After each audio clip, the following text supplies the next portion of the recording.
¿Qué está pasando en materia de seguridad de nuestro país? ¿Por qué le ha costado mucho al Uruguay desde el regreso a la democracia bajar, por ejemplo, la cantidad de homicidios? ¿Cuál es la responsabilidad política? ¿Es posible pensar aquí en el Uruguay en acuerdos políticos? ¿Qué es lo que hay que hacer, por ejemplo, para tratar de mitigar el impacto del crimen organizado? De todo eso estaremos hablando hoy.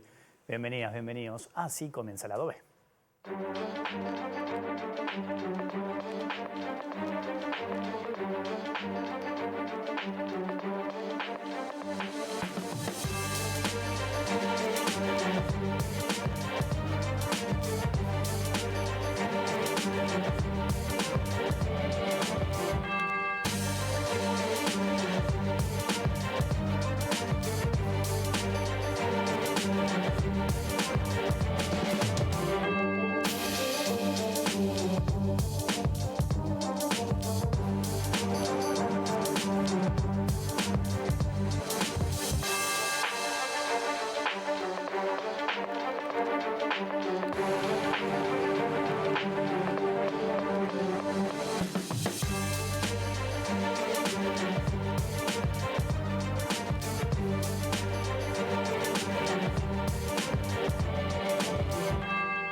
De seguridad vamos a hablar esta noche en vivo aquí en el lado B, abriendo la semana en la pantalla de TV Ciudad con el doctor Diego Sanjurjo, gerente del área de estadística y criminología aplicada del Ministerio del Interior. Diego, como siempre, un gusto recibirte. ¿Andás bien? Un placer.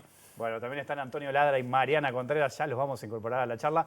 Hemos hablado un montón de veces, ¿no? Aquí en Lado B, en la radio también, sobre seguridad. En los últimos años, hace poco te leía en X una reflexión que hacías, ¿no? Esto creo que fue unos días después del atentado a la fiscal Mónica Ferrero, en el que vos citabas algunos datos interesantes. Decías, bueno, desde el regreso a la democracia hasta hoy pasaron 22 ministros, creo que 13 directores de policía, y el Uruguay ha tenido problemas para, por ejemplo, bajar la cantidad de homicidios. Allí reflexionabas sobre otros aspectos también vinculados a la seguridad. Y también cerrabas diciendo que, bueno, lo que está en juego no solo es la seguridad, sino que también es la democracia, ¿no? Y ponías algunas referencias también de nuestro continente. Si yo te pregunto hoy, el diagnóstico, ¿cómo está la seguridad hoy acá en Uruguay? ¿Qué me decís? Bueno, a ver, evidentemente con ese tuit muy bien no puede ir, ¿no? Evidentemente.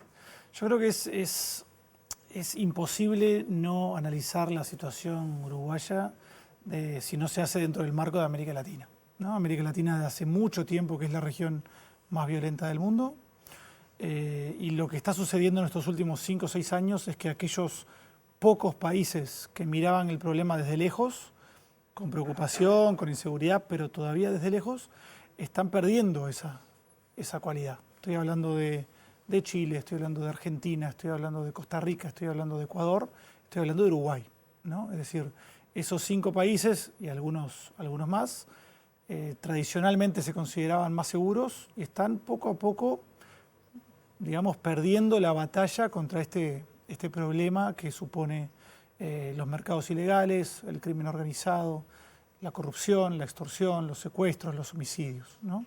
Entonces, en Uruguay tenemos algunas fortalezas, muchas fortalezas, tenemos también algunas coincidencias, diría, de la suerte que nos permiten ver el problema más de lejos, pero los homicidios nos está costando mucho y si nosotros miramos la región no hay cómo estar tranquilos, porque vemos países como Chile, donde partes del territorio se complejizan de manera radical, vemos países como Costa Rica, donde en pocos años se le duplican los homicidios, donde ya tienen ministros que están imputados por narcotráfico. Vemos la situación de Ecuador, que en 5 o 6 años se le quintuplican los homicidios, ¿no? Entonces, creo que tendría que ser muy inocente o saber muy poco sobre la región como para decir, bueno, en Uruguay está todo tranquilo y lo que hay que hacer es simplemente bajar un poquito los homicidios y con eso estamos felices. Lamentablemente el problema es mucho más amplio, mucho más complejo y estamos en la región que estamos y está difícil. ¿Y por qué crees que nos cuesta bajar la cantidad de homicidios, por ejemplo? Bueno, porque lo que ha aumentado en Uruguay cuando nos referimos específicamente a los homicidios son todos aquellos homicidios que de alguna forma u otra están asociados a los narcóticos, a los estupefacientes, a las bandas criminales que trafican o que comercializan estupefacientes. No es que la mayoría de nuestros homicidios estén en ese marco, pero esos son los que crecen. ¿Me explico? Y son la mayoría. Perdón, no son la mayoría, pero son los únicos que crecen, ¿no? Y son los únicos que tienen el potencial de seguir creciendo, ¿no? Y claro, el problema acá es que no estamos frente a un individuo que yo puedo agarrarlo y meterlo preso y se acabó el problema. No estoy frente a una banda criminal o a un ejército al que yo puedo ganarle y se acabó el problema. Estoy frente a un mercado. Y es un mercado que tiene una demanda que es inelástica. ¿Qué significa esto? Que los consumidores de droga, los que nos están viendo por la tele, los que capaz que en el Z hay alguien que consume drogas ilegales, le es totalmente irrelevante si yo meto preso a alguien, si desarticulo una boca o si se matan en Río de Janeiro. Le es irrelevante, la persona consume drogas igualmente. Entonces, la demanda de drogas no se ve influenciada por la represión policial. Entonces se mantiene constante. Entonces, si se matan en un ajuste de cuentas, si yo en un operativo policial en Río mato a 100 personas, si desarticulo una boca o una banda en Uruguay, lamentablemente, a los pocos días alguien va a suplir ese lugar. Entonces, por cada persona que yo meto presa, a los pocos días alguien va a suplir ese lugar porque la demanda se mantiene constante. Entonces, lo que tengo es cada vez más gente presa, un problema que es cada vez más caro, cada vez más difícil de revertir, y un problema que no mengua. Ahora, mencionabas recién el episodio de Río de Janeiro que tuvimos hace algunos días, que generó además mucha atención, incluso intercambios políticos, algunas voces que apuntaban que eso había que hacerlo o que había que replicarlo también aquí en Uruguay. ¿Entendés que ese operativo, o entiendo, según lo que vos decís, que eso no da resultado? O sea, se actúa allí, mueren 100 personas, pero seguramente ese negocio va a seguir funcionando. Sí, mira, déjame capaz que hacer un comentario, porque yo también di mi opinión públicamente y me cayeron muchas críticas, ¿no? Déjame hacer un comentario y ahí te explico por qué lo hago. Dale. Viste, yo llevo trabajando en seguridad toda mi vida adulta, mucho tiempo en el Ministerio Interior. Lamentablemente uno va perdiendo sensibilidad y empatía con estos temas. Aunque uno no quiera, uno la va perdiendo, ¿no? Y yo ahora me dedico a contar abusos sexuales, contar homicidios. Es decir, la empatía, si alguna vez la tuve, la vas perdiendo, ¿no? ¿Por qué digo esto? Porque a mí, ojalá fuera diferente, pero no lo es. A mí cuando una persona muere asesinada en la periferia de Montevideo en una guerra entre bandas, yo sé que hay una familia detrás, sé que es una pérdida de una vida, pero miento si digo que me afecta. A mí no me afecta. O sea, lamentablemente, ojalá me afectara, pero no me afecta. Yo no me duelen a mí esas muertes, y lo digo con pena. ¿Por qué te digo esto? Porque si el operativo de Río, entrar a matar gente a mansalva, no sé, duplicar las penas, funcionara, si eso realmente funcionara, yo sería el primero en proponerlo. Yo lo apoyaría. Yo iría con el ministro y le diría, mirá, la pena de muerte funciona, vamos a poner la pena de muerte y vamos a bajar los homicidios. O le diría, mirá, vamos a duplicar la pena de homicidios porque vas a ver que van a bajar. Yo lo haría, llamaría a Andrés Ojeda también y le diría, vamos a hacer un proyecto de ley. El problema es que lamentablemente no funciona. No funciona. Por eso hemos tenido 12 ministros o 22 ministros y 12 directores de la Policía Nacional y lamentablemente ninguno ha podido bajar los homicidios. No funciona por esto que dije antes, porque la demanda de drogas es inelástica. No importa si yo mato gente, la gente sigue consumiendo, no importa.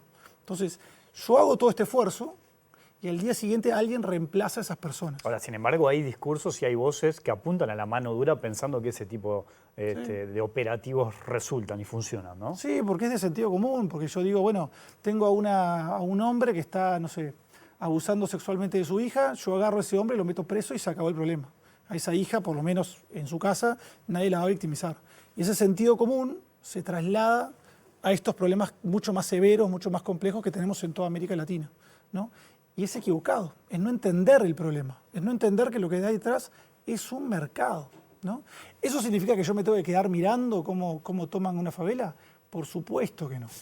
Pero entrar y asesinar a un montón de personas inocentes en el proceso no vale la pena probablemente, porque de vuelta, al día siguiente ya tengo en Brasil a seguramente millones de jóvenes que están esperando simplemente esta oportunidad para ser ellos los que tomen ese territorio y vendan la droga en ese territorio. Ahora, tomo esto que decís, Diego, y lo que pasa en la región, ¿no? Pues ponías recién ejemplos claros de lo que pasaba en Chile, bueno, esto que está pasando en Brasil, en Ecuador.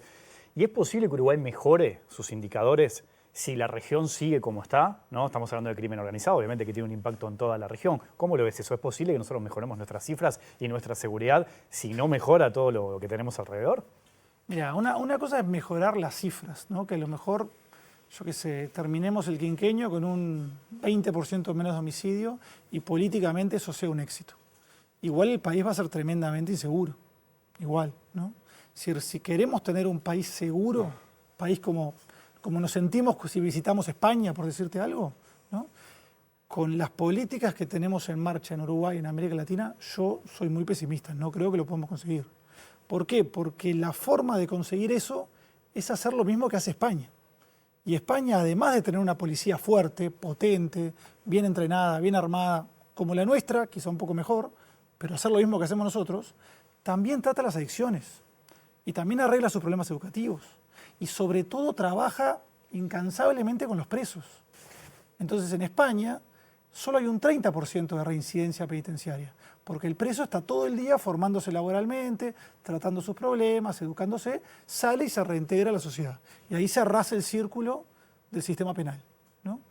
Nosotros no hacemos eso, como todos sabemos, no lo hacemos, Estamos abandonamos. muy lejos, de hecho, ¿no? Estamos muy lejos. Estamos lejísimos y cada día estamos más lejos, porque cada día son más los presos. Entonces revertirlo es más difícil, ¿no? Entonces, si vos me decís objetivamente, ¿se puede ser optimista viendo la región? Y es difícil, ¿no? O sea, Uruguay tendría que lograr, primero, no polarizarse políticamente, que es en lo que caen todos los demás países, o sea, cuando empiezan cuando la crisis empieza a aumentar, se polariza la sociedad y aparece el populista penal que dice, el populista punitivo que dice, si me elegís a mí, yo en 3 meses te arreglo esto. Ahí ya ese país marchó. Y además tenemos que ponernos de acuerdo en invertir mucho dinero, que no sé de dónde sale, en las cárceles y en la prevención, ¿no? O sea, si logramos hacer eso, tenemos una chance de evitar ese destino latinoamericano. Si no, es difícil. Nos vamos a pelear por, bueno, con éxito bajar los homicidios un 20%, que sería un éxito. Cada vida salvada es un éxito. Pero no vamos a ser ese país seguro que alguna vez fuimos, ¿no?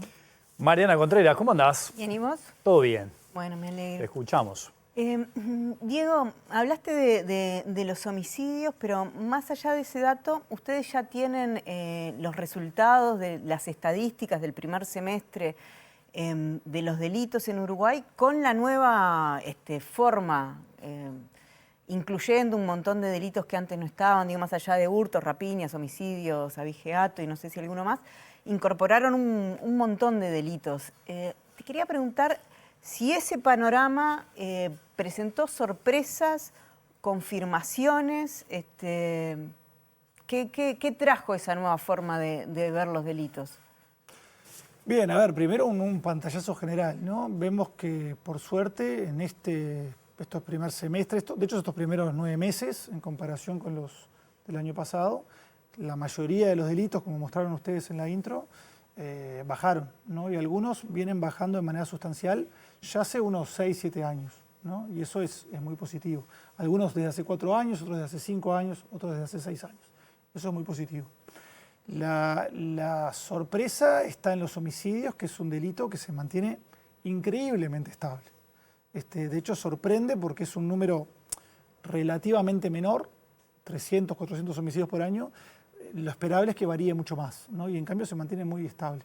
Sobre los nuevos indicadores que trajimos a la mesa, yo creo que hay algunos que son sorpresivos, quizás no para quienes estamos en el Ministerio Interior, pero sí quizá para la población en general, ¿no? Es decir, hablar de extorsiones es muy importante, porque es un delito que está destruyendo a algunas sociedades de América Latina, a Perú, a Ecuador, a Colombia, la están destruyendo. Delitos como la estafa, por ejemplo, que seguramente hoy causan más daños económicos que las rapiñas o que los hurtos incluso. ¿Cuánto están creciendo esos delitos? ¿En Uruguay? No, por suerte lo que estamos viendo es que están bajando un poco, ¿no? Es decir, no están creciendo, pero históricamente han crecido. Y son sobre todo delitos que hay que mirar muy de cerca por lo que te digo, porque en la región, en el mundo, son delitos que aumentan a veces mucho y que tienen un potencial de daño enorme, ¿no? Pero porque tienen que ver con qué, crimen organizado, con qué tienen que ver esos delitos. Sí, a ver, por ejemplo, por agarrar un país, ustedes pueden buscar Perú extorsión, van a encontrar que lamentablemente los peruanos están en una situación absolutamente crítica, donde si vos querés poner una empresa, tenés que pagar cada semana a un grupo criminal para que no te la prenda fuego. Si vos querés hacer periodismo, tenés que pagarle a un grupo criminal. Si vos querés lanzarte como alcalde, tenés que pagarle a grupos criminales, ¿no? Y eso se vuelve la norma en algunos países, ¿no? Y eso pasa en gran parte de Centroamérica, en gran parte de América Latina. Y acá en Uruguay todavía es un delito que se da, yo diría, dentro de contextos más marginales, pero lo mismo, querés vivir en esta casa, tenés que pagarme, ¿no? Y si no, te echo de la casa. Y eso lo estamos viendo, y es algo que tenemos que poner sobre la mesa para que no aumente, claramente. ¿Y no estará subregistrado porque estará subdenunciado ese tipo de registro de Todo delitos? está subdenunciado. Acá, en Perú, en Argentina y en Nicaragua, y en Noruega. ¿Pero este Siempre tipo está de subdenunciado. delitos tienden a un subregistro mayor? Quizás sí, quizás no. Digamos, yo no me puedo enterar de nada que no me denuncian. Entonces, lo que es seguro es que se denuncia menos de lo que sucede, sin duda, ¿no? Y de vuelta, si sucede sobre todo en contextos más marginales, lo más probable es que no se denuncie, evidentemente, ¿no? Pero creo que lo importante a la hora de poner ese indicador sobre la mesa es mostrarle a la ciudadanía y mostrarle a ustedes, hablen de esto, evalúen al gobierno por esto, porque es muy importante, es mucho más grave que un hurto hoy por hoy, o que el abigeato hoy por hoy. Es mucho más grave porque las consecuencias que tiene para las familias son infinitamente más graves que esas, ¿no? Antonio Ladra, ¿qué dice? ¿Cómo andan? ¿Todo bien? Bien, ¿y bueno, vos? Bueno, hay todo un pantallazo que realmente, digamos, uno no puede ser muy optimista con todo este panorama. Entonces, la pregunta es, ¿cuáles serían las salidas para poder por lo menos mejorar el tema de la seguridad pública? Porque también hay un tema de percepción ciudadana, ¿no? Yo cuando venía para acá, en la esquina de mi casa, había un campamento.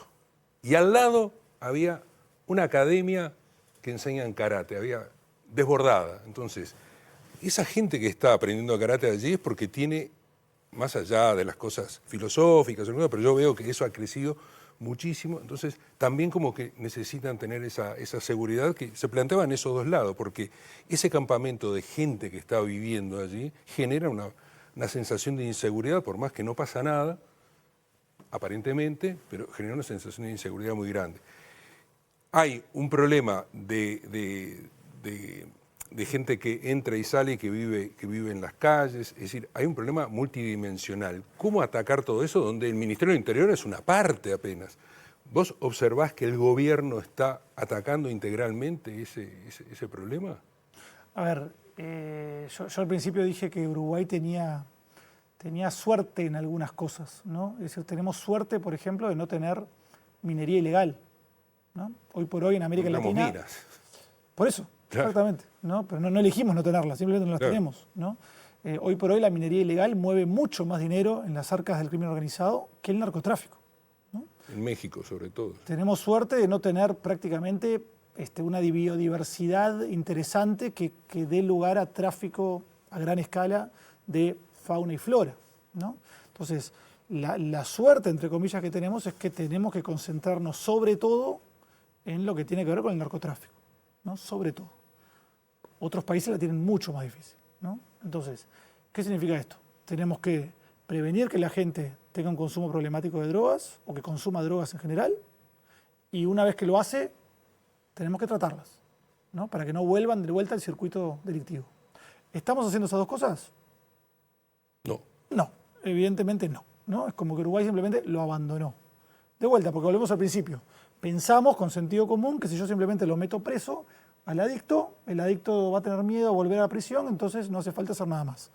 Evidentemente, creo que a esta altura del partido todos sabemos que eso es una estupidez, ¿no? Entonces, ¿qué tenemos que hacer? Esas dos cosas. Es decir, la policía y la justicia tiene que seguir estando fuerte, Pero tiene el que Ministerio seguir... de Salud Pública también, y el MIDES también, y el Ministerio de Educación y Cultura, y todo lo que tiene que ver con la cultura. O sea, tiene que ser una cosa integral. Tiene que ser integral. A ver, el Ministerio del Interior está, yo creo que por primera vez, por lo menos en mucho tiempo, encarando seriamente una reforma del sistema penitenciario. Acabamos de firmar un préstamo importante con el Banco Interamericano de Desarrollo, donde prácticamente todo el dinero va a ir hacia el sistema penitenciario.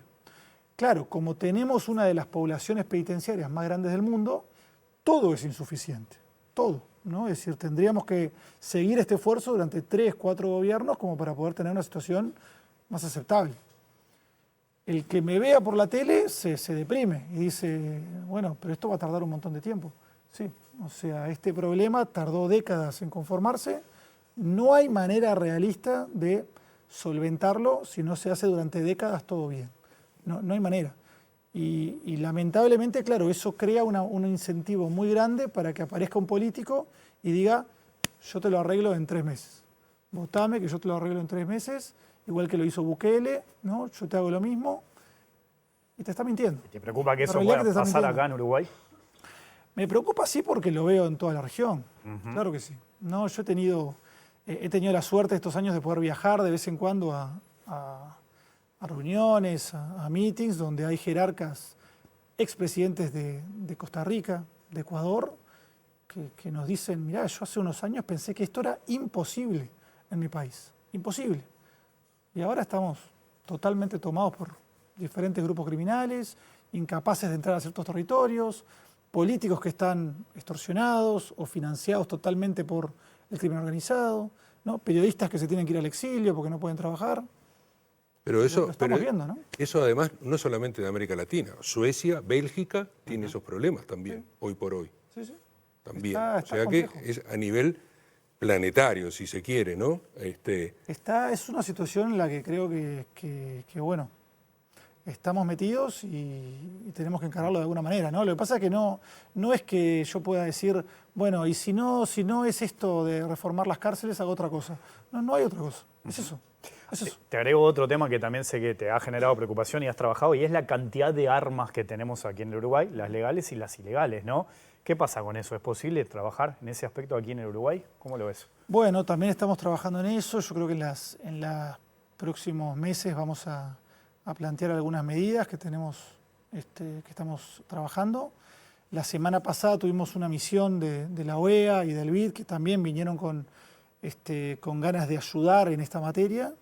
Y bueno, y por eso medio que bueno, estamos compaginando esfuerzos y capaz que por eso tardamos un poco más en presentar esas medidas. Pero en general, claro, Uruguay es seguramente uno de los países más armados de la región, si no el más armado de la región. ¿Y esas medidas van por un tema de desarme, por ejemplo? No realmente, no. Va más por solventar vacíos normativos, vacíos operativos que hacen que las armas de fuego puedan llegar a manos de personas que las quieren utilizar para cometer delitos. Va más por ahí. Porque hoy incluso algunas se ofrecen hasta en las redes sociales, por ejemplo, ¿no? Sí, a ver, el problema es que Uruguay siempre fue un país muy armado, siempre, desde hace décadas que es un país muy armado, pero una cosa es ser un país con una alta proliferación de armas, cuando vos no tenés una población marginal y delictiva importante, y otra cosa es cuando sí lo tenés.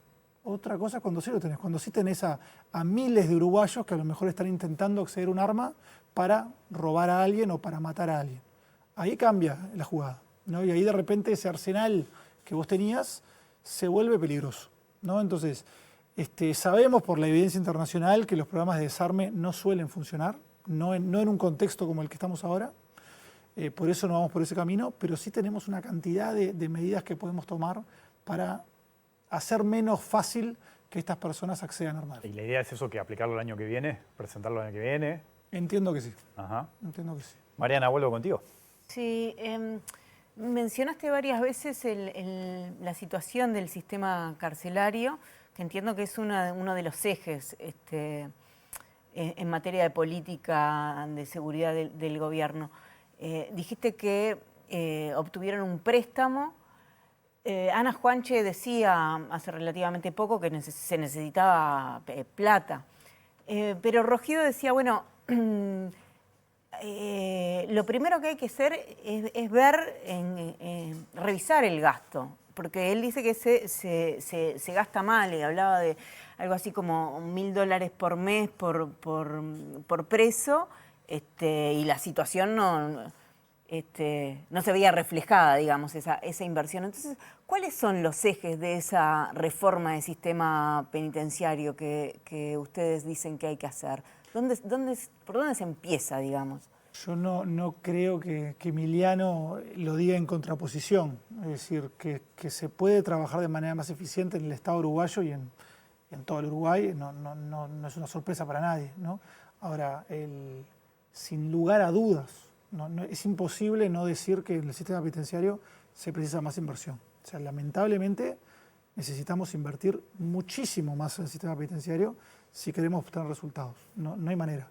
Esos 40.000 pesos que el Estado invierte por mes por preso era antes, era hace una década. Como cada año tenemos tantos presos más, ese número va bajando. Es decir, hoy ya no son 40.000, hoy son 30.000 pesos por mes que invertimos en un preso. Básicamente para que no se escape y para que no se muera de hambre. O sea, hay que decirlo de manera cruda. No estoy siendo injusto porque hay maestras, hay personas que se rompen el lomo todos los días en el sistema penitenciario.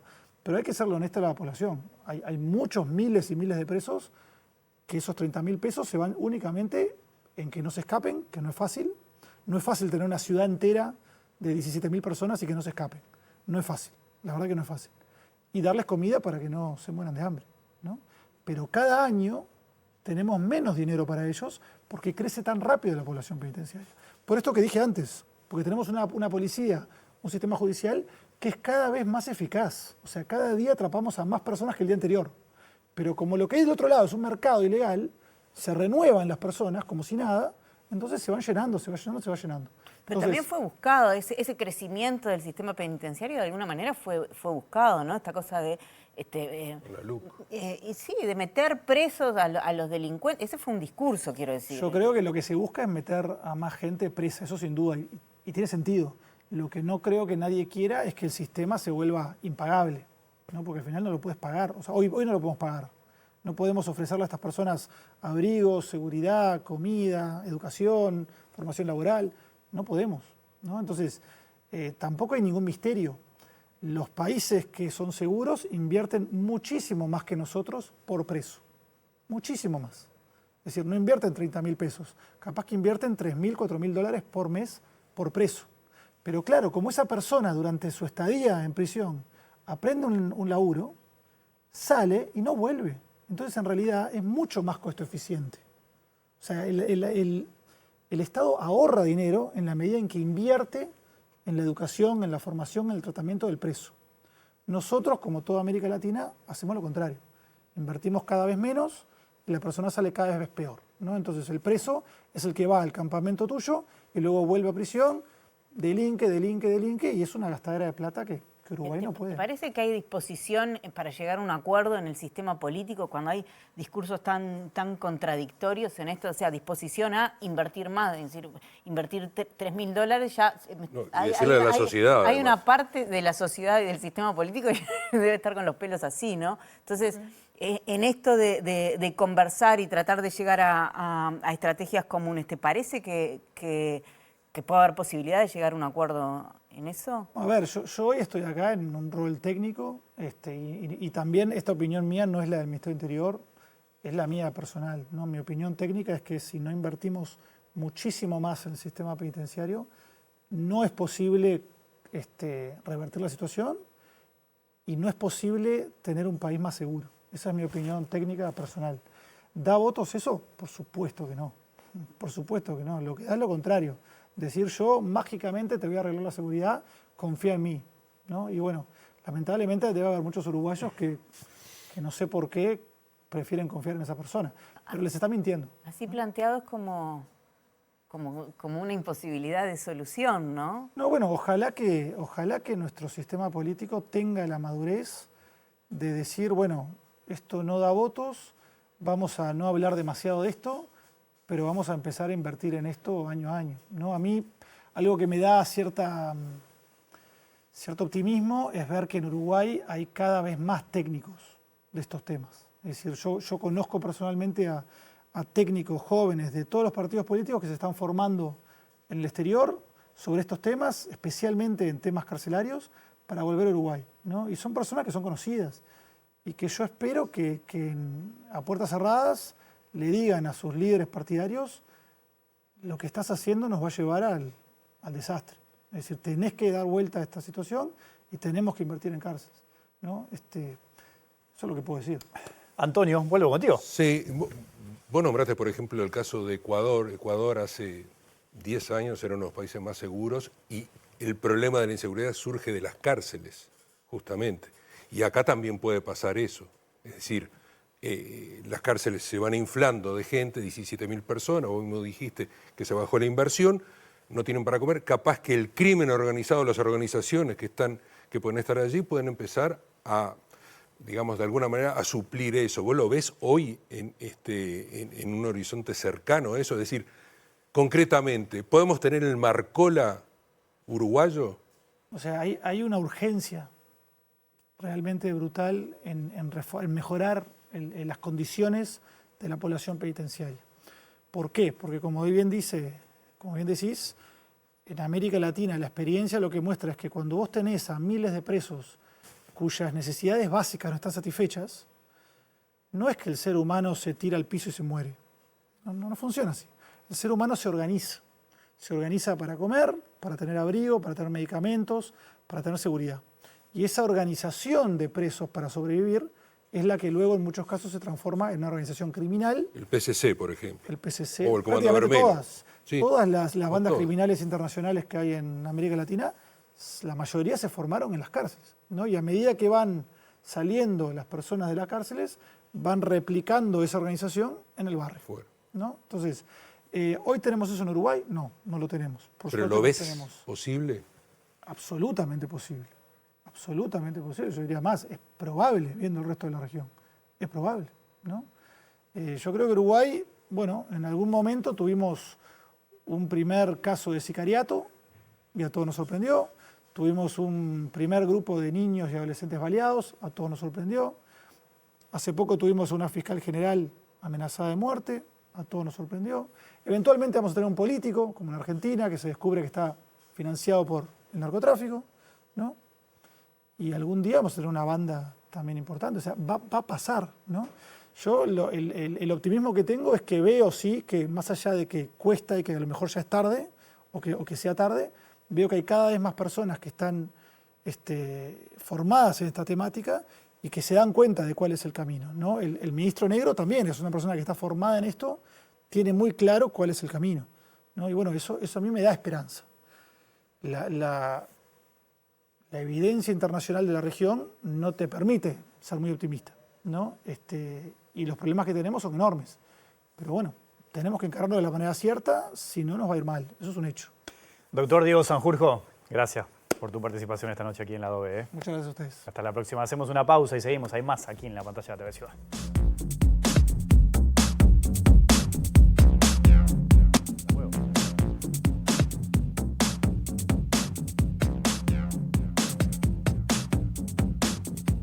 Segundo bloque del Lado B, Antonio, Mariana, me quedan pocos minutos. Qué panorama, ¿eh? Quedamos todos como medio... Después de haber escuchado a Sanjurjo, digo, no es que no hayamos nunca hablado de esto, pero bueno, encontrarse a veces con esa realidad tan cruda desde adentro del Ministerio del Interior, con una mirada académica, ¿no? Con una mirada técnica, bueno, hace como dimensionar un poco más, ¿no? Todo lo que está pasando. Sí, a mí lo que más me preocupa es la dificultad de acuerdo, ¿no? De generar como un discurso común. Esto que decía él, ¿no? Que el sistema político se ponga de acuerdo y que en realidad si la reforma del sistema penitenciario no incluye invertir más, mucho más.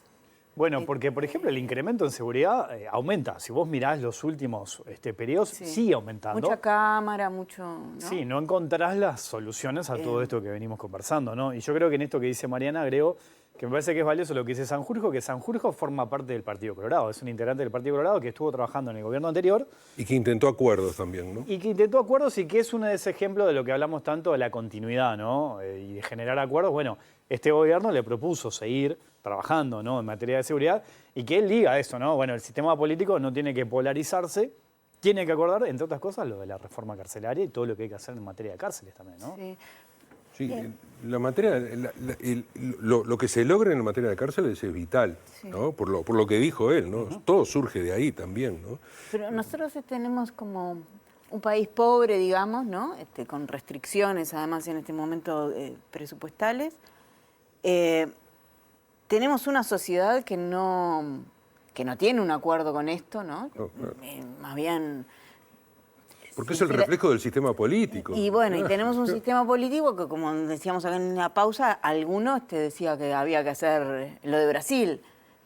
Entonces decís, y mientras tanto la realidad sigue adelante, ¿no? No es que se detiene a esperar que haya un acuerdo social para esto. Entonces sí, quedamos acá planchadísimos. Sí. Lo que pasa que, bueno, la necesidad imperiosa también de combatir el narcotráfico, porque ese es uno de los problemas, cómo se hace, cuáles son el posicionamiento, porque perfectamente Uruguay puede aplicar una política como hizo con la marihuana, pero tuvo problemas, y bueno, ¿qué se puede decir? Hay mucha gente que está diciendo hay que liberar todo el comercio de la cocaína, por ejemplo, que es uno de los problemas, pero no hay condiciones en el mundo de hacerlo. Y nosotros tenemos ese problema también. Tenemos un problema de un país que se ha convertido en un centro logístico, donde sale ¿cómo es la producción de Bolivia, de Perú.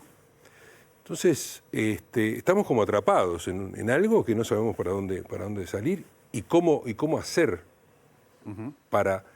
para poder mejorar esto. Entonces tenemos problemas en las cárceles, problemas en lo que se ha transformado el territorio uruguayo, y que se junta todo eso es un cóctel explosivo, totalmente, ¿no?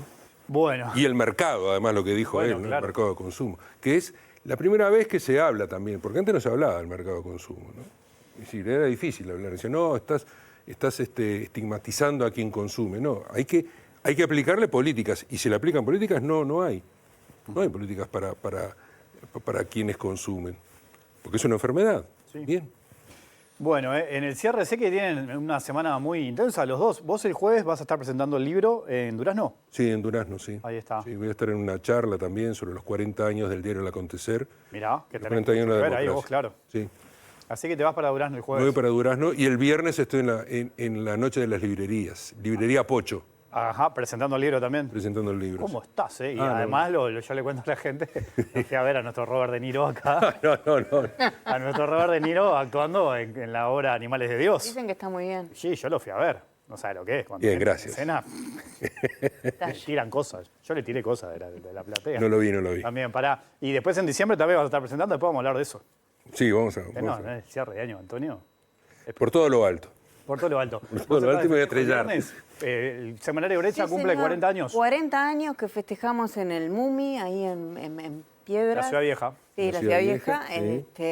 A partir de las 6 de la tarde hay feria de editoriales. ¿Vos vas a estar presentando el último libro de Samuel Blixen? Sí, señor, voy a estar 6:30 de la tarde, vamos a presentar el último libro de Samuel, que sacó Ediciones de Brecha, con Carlos Caillavét también, Ajá. los tres. Bueno, después que lo lea lo vamos a invitar y lo entrevistamos. Acá. Me parece Venga Samuel y que nos bárbaro. cuente de ese librazo. Precioso libro. Sí. Además, sí, se lee rápidamente, dice cosas interesantes, está todo basado en información del archivo Berruti. Claro, que él trabajó mucho en eso también, Brecha también. Hay mucha cosa ahí. Claro, cuando lo lea lo invitamos y lo entrevistamos acá. Y bueno, la invitación también, 40 años de Semanario Brecha Sí, el señor, viernes, viernes así a que es partir entrada de libre, las- aparte hay un montón de actividades. Sí, hay mucha música. Bueno, Ah, qué lindo. Sí, qué va a lindo, estar pero precioso. bueno, en el marco de la noche de la Feria librería también. gastronómica también. Hay Todo. de todo. Sí, de todo. Bueno, Qué lindo, siempre contento. Montevideo el cierre de año es hermoso con todas las Pero actividades viste que se hay. junta todo, ¿no? Todo. Sí, todo. y no tienen que dejar de ver la OB ustedes también, más allá de que hagan todo Bueno. este tipo de cosas. Los espero otro día. Dale. Bien. ¿Se me cuidan los dos? Sí, claro. Bien. Sí, sí. Volvemos mañana a las 20. Que pasen bien, chau.